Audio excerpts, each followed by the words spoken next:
Toon Tales and More, where every tune tells a tale. The Wolf and the Little Goats, a prank war with a purpose. Once upon a time, in a cozy little cottage nestled beside a green meadow, lived a mother goat and her 7 lively young children. Their coats were as white as fresh milk, and they spent their days happy and playful. Mother Goat loved her kids dearly and was fiercely protective, especially because a big, hungry wolf lurked in the nearby forest. One morning, Mother Goat had to go to the market. Before leaving, she gathered her children and gave them a stern warning. "My dear ones," she said, "I'm heading into the forest. Be extra careful of the wolf. He's incredibly cunning and will try every trick to get inside. You'll know him by his rough voice and his black feet." "Don't worry, Mother," the kids chorused. "We'll keep the door locked tight." With a kiss for each, Mother Goat departed.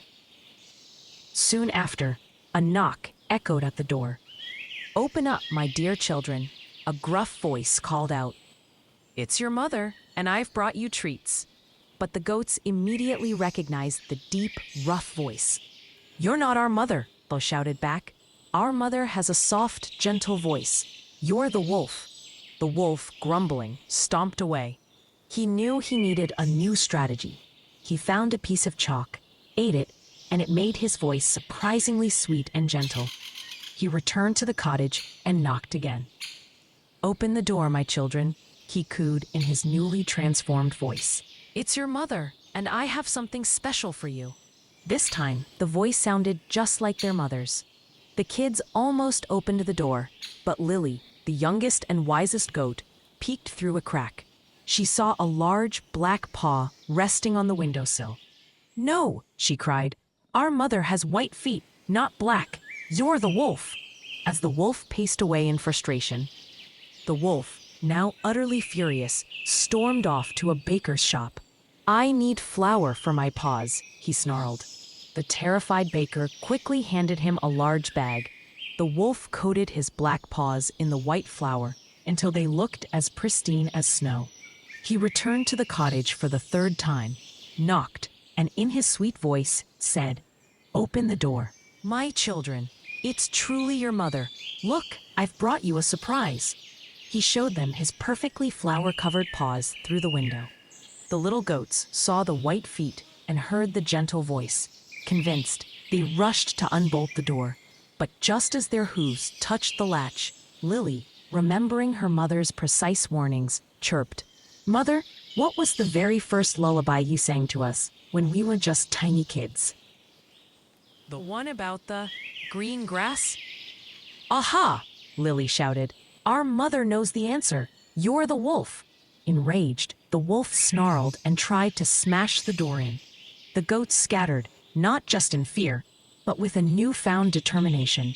In the chaos, the wolf managed to snatch 2 of the slower kids, cornering them. Lily and the remaining siblings hid, heartbroken but determined. When Mother Goat returned, she found the damaged door and heard Lily's tearful explanation of the wolf's tricks and the capture of their siblings. But then, Lily also shared her brilliant idea. "Mother, I know all his tricks now. We can outsmart him." Mother Goat knew this was bigger than just their family. She took Lily and called upon the other animals of the forest. A wise old owl, a clever squirrel, and a strong bear. Lily explained the wolf's methods.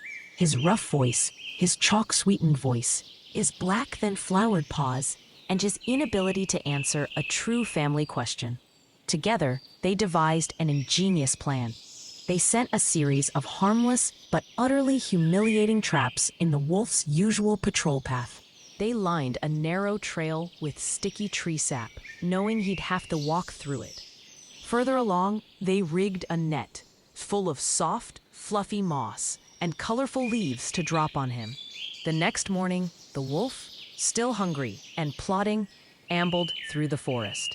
He stepped into the sap, making his flour-covered paws sticky and useless. As he struggled, he triggered the net, which cascaded down, covering him completely in a ridiculous, leafy mess. Stuck, humiliated, and unable to hide his true paws or voice, the wolf was utterly defeated.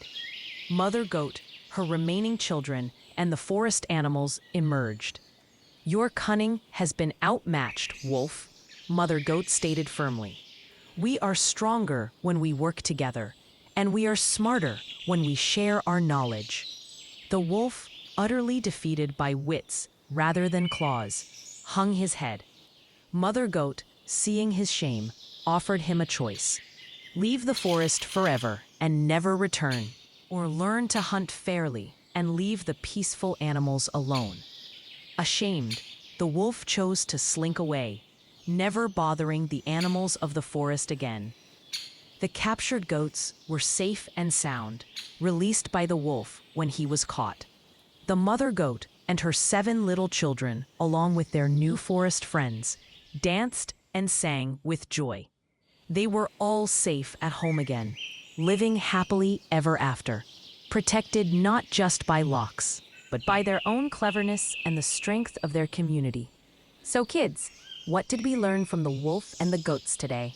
We learned that being clever and working together can help you outsmart even the biggest problems.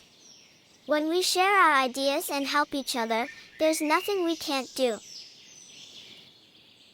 Enjoyed the story? Don't forget to like, subscribe, and hit the bell icon for more magical stories every week.